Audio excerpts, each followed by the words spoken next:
حضرت حلیمہ سعدیہ رضی اللہ تعالی عنہا اپنی بستی سے روانہ ہوئی، ان کے ساتھ ان کا دودھ پیتا بچہ اور شوہر بھی تھے۔ حضرت حلیمہ سعدیہ رضی اللہ تعالی عنہا دوسری عورتوں کے بعد مکہ میں داخل ہوئے۔ ان کا خچر بہت ہی کمزور اور مریل تھا، ان کے ساتھ ان کی کمزور اور بوڑھی اونٹنی تھی، وہ بہت ہی آہستہ چلتی تھی، ان کی وجہ سے حلیمہ سعدیہ رضی اللہ تعالی عنہا قافلہ سے بہت ہی پیچھے رہ جاتی تھی۔ اس وقت بھی ایسا ہی ہوا، وہ سب سے آخر میں مکہ میں داخل ہوئے۔ اس زمانے میں عرب کا دستور یہ تھا کہ جب ان کی یہاں کوئی بچہ ہوتا تو وہ دیہات میں آنے والی دائیوں کے حوالے کر دیتے تھے تاکہ دیہات میں بچے کی نشو نما بہتر ہو اور وہ خالص عربی زبان سیکھے۔ دائیوں کا قافلہ مکہ میں داخل ہوا، انہوں نے ان گھرانوں کی تلاش شروع کی جن میں بچے پیدا ہوئے تھے۔ اسی طرح بہت سے دائیاں جناب عبد المطلب کے گھر بھی آئی، نبی کریم صلی اللہ علیہ وسلم کو دیکھا، لیکن جب انہیں معلوم ہوا کہ یہ بچہ تو یتیم پیدا ہوا تو اس خیال سے چھوڑ کر آگے بڑھ گئے کہ یتیم بچے کے گھرانے سے انہیں کیا ملے گا۔ اسی طرح دائیاں آتی رہی جاتی رہی، کسی نے آپ کو دودھ پلانا منظور نہ کیا، اور کرتی بھی کیسے؟ یہ سعادت تو حضرت حلیمہ سعدیہ رضی اللہ تعالی عنہا کے حصے میں آنا تھی۔ جب حلیمہ سعدیہ رضی اللہ تعالی عنہا مکہ پہنچے تو انہیں معلوم ہوا سب عورتوں کو کوئی نہ کوئی بچہ مل گیا ہے اور اب صرف وہ بغیر بچے کے رہ گئی ہیں، اور اب کوئی بچہ باقی نہیں بچا۔ ہاں، یہ یتیم بچہ ضرور باقی ہے جسے دوسری عورتیں چھوڑ گئی ہیں۔ حلیمہ سعدیہ رضی اللہ تعالی عنہا نے اپنے شوہر عبداللہ بن حارث سے کہا، خدا کی قسم مجھے یہ بات ناگوار گزر رہی ہے کہ میں بچے کے بغیر جاؤں، دوسری سب عورتیں بچے لے کر جائیں، یہ مجھے تانا دیں گی، اسی لیے کیوں نہ ہم اس یتیم بچے کو لے لیں۔ عبداللہ بن حارث بولے، کوئی حرج نہیں،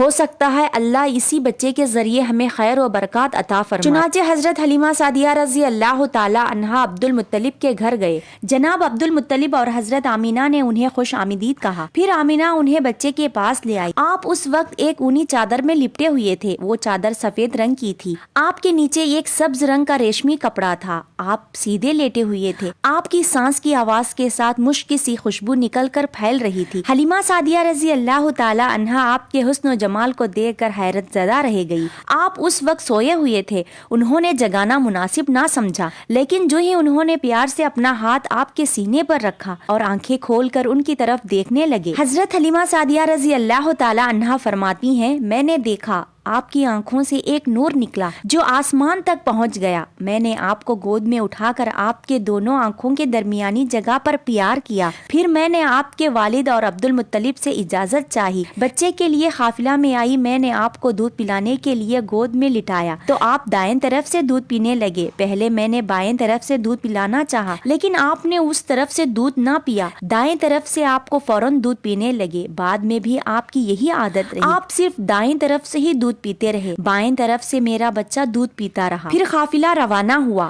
حلیمہ سعدیہ رضی اللہ تعالی عنہا فرماتی ہیں، میں اپنے خچر پر سوار ہوئی، آپ کو ساتھ لے لیا، اب جو ہمارا خچر چلا تو اس قدر تیزی چلا کہ اس نے پورے قافلے کی سواریوں کو پیچھے چھوڑ دیا، پہلے وہ مریل ہونے کی بنا پر سب سے پیچھے رہتا تھا۔ میرے خواتین ساتھی حیرانی سے مخاطب ہوئے، اے حلیمہ، یہ آج کیا ہو رہا ہے؟ تمہارا خچر اس قدر تیزی کیسے چل رہا ہے؟ کیا یہ وہی خچر ہے جس پر تم آئی تھی اور جس کے لیے ایک ایک قدم اٹھانا مشکل تھا؟ جواب میں ان سے کہا، بے شک یہ وہی خچر ہے، اللہ کی قسم اس کا معاملہ عجیب ہے۔ پھر یہ لوگ بنو سعد کے بستی پہنچ گئے، ان دنوں یہ علاقہ خشک اور قحط زدہ تھا۔ حلیمہ سعدیہ رضی اللہ تعالی عنہا فرماتی ہیں، اس شام جب ہماری بکریاں چر کر واپس آئے تو ان کے تھن دودھ سے بھرے ہوئے تھے، جبکہ اس سے پہلے ایسا نہیں تھا، ان میں سے دودھ بہت کم اور بہت مشکل سے نکلتا تھا۔ ہم نے اس دن اپنی بکریاں کا دودھ دھوا تو ہمارے سارے برتن بھر گئے اور ہم نے جان لیا کہ یہ ساری برکت اس بچے کی وجہ سے ہے، غرض ہمارے گھر میں ہر طرف ہر چیز میں برکت نظر آنے لگی۔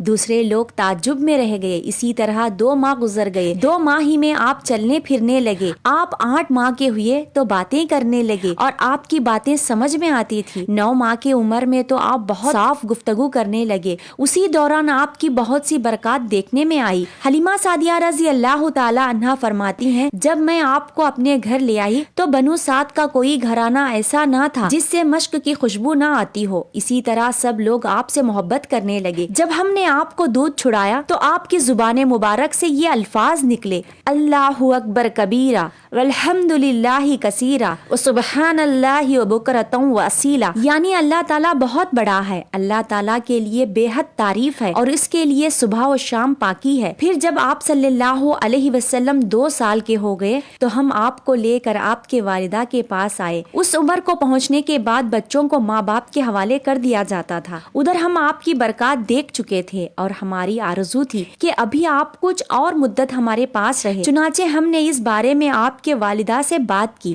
آپ کے والدہ سے بات کی، ان سے یوں کہا، آپ ہمیں اجازت دیجیے کہ ہم بچے کو 1 اور سال اپنے پاس رکھے۔ میں ڈرتی ہوں کہیں اس پر مکہ کی بیماریاں اور آب و ہوا کا اثر نہ ہو جائے۔ جب ہم نے ان سے بار بار کہا تو حضرت آمینہ مان گئے اور ہم آپ کو پھر اپنے گھر لے آئے۔ جب آپ کچھ بڑے ہو گئے تو باہر نکل کر بچوں کو دیکھتے تھے، وہ آپ کو کھیلتے نظر آتے، آپ ان کے نزدیک نہ جاتے۔ ایک روز آپ نے مجھ سے پوچھا، امی جان کیا بات ہے؟ دن میں میرے بھائی بہن نظر نہیں آتے؟ آپ اپنے دودھ شریک بھائی عبداللہ اور بہنیں انیسہ اور شیما کے بارے میں پوچھ رہے تھے۔ حلیمہ رضی اللہ تعالی عنہا فرماتی ہیں، میں نے آپ کو بتایا وہ صبح سویرے بکریاں چرانے جاتے ہیں، شام کے بعد گھر آتے ہیں۔ یہ جان کر آپ نے فرمایا تب مجھے بھی ان کے ساتھ بھیج دیا کرے۔ اس کے بعد آپ اپنے بھائی بہنوں کے ساتھ جانے لگے۔ آپ خوش خوش جاتے اور واپس آتے۔ ایسے میں ایک دن میرے بچے خوفزدہ انداز میں دوڑتے ہوئے آئے اور گھبرا کر بولے، امی جان جلدی چلے ورنہ بھائی محمد صلی اللہ علیہ وسلم ختم ہو جائیں گے۔ یہ سن کر ہمارے تو ہوش اڑ گئے۔ دوڑ کر وہاں پہنچے، ہم نے آپ کو دیکھا، آپ کھڑے ہوئے تھے، رنگ اڑا ہوا تھا، چہرے پر زردی چھائی ہوئی تھی، اور یہ اس لیے نہیں تھا کہ آپ کو سینہ چاک کیے جانے سے کوئی تکلیف ہوئی تھی، بلکہ ان فرشتوں کو دیکھ کر آپ کی یہ حالت ہوئی تھی۔ حلیمہ سعدیہ رضی اللہ تعالی عنہا فرماتی ہیں، ہم نے آپ سے پوچھا کیا ہوا تھا؟ آپ نے بتایا میرے پاس 2 آدمی آئے تھے، وہ سفید کپڑے پہنے ہوئے تھے، وہ دونوں حضرت جبرائیل علیہ السلام اور حضرت میکائیل علیہ السلام تھے۔ ان دونوں میں سے ایک نے کہا کیا یہ وہی ہیں؟ دوسروں نے جواب دیا ہاں یہ وہی ہیں۔ پھر وہ دونوں میرے قریب آئے، مجھے پکڑا اور لٹا دیا۔ اس کے بعد انہوں نے میرا پیٹ چاک کیا اور اس میں سے کوئی چیز تلاش کرنے لگے۔ آخر انہیں وہ چیز مل گئی اور انہوں نے اسے باہر نکال کر پھینک دیا۔ میں نہیں جانتا وہ کیا چیز تھی۔ حلیمہ سعدیہ رضی اللہ تعالی عنہا فرماتی ہیں، پھر ہم آپ کو گھر لے آئے۔ اس وقت میرے شوہر عبداللہ بن حارث نے مجھ سے کہا، حلیمہ مجھے ڈر ہے کہیں اس بچے کو کوئی نقصان نہ پہنچائے، اس لیے اسے اس کے گھر والوں کے پاس پہنچا دو۔ میں نے کہا ٹھیک ہے۔ پھر ہم آپ کو لے کر مکہ کی طرف روانہ ہوئے۔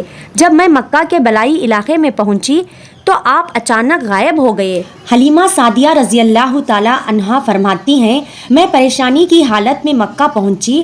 آپ کے دادا عبد المطلب کے پاس پہنچتے ہی میں نے کہا میں آج رات محمد کو لے کر آ رہی تھی۔ جب میں بلائی علاقے میں پہنچی تو وہاں وہ اچانک غائب ہو گئے۔ اب خدا کی قسم میں نہیں جانتی وہ کہاں ہیں۔ عبد المطلب یہ سن کر فوراً کعبہ کے پاس کھڑے ہو گئے۔ انہوں نے آپ کے مل جانے کے لیے دعا کی، پھر آپ کی تلاش میں روانہ ہوئے۔ ان کے ساتھ ورقہ بن نوفل بھی تھے۔ غرض دونوں تلاش کرتے کرتے تہامہ کے وادی میں پہنچے۔ دوستوں آگے کا واقعہ اگلے ویڈیو میں اپلوڈ کیا جائے گا، تو اسی طرح کے واقعات دیکھنے کے لیے ہمارے چینل نبی کی سنتوں کو لازمی سبسکرائب کیجیے گا اور ثواب کی نیت سے آگے بھی ضرور شیئر کریں۔ تو ملتے ہیں ایک نئے ویڈیو کے ساتھ، تب تک کے لیے دعاؤں میں ضرور یاد رکھیے گا۔ اللہ حافظ۔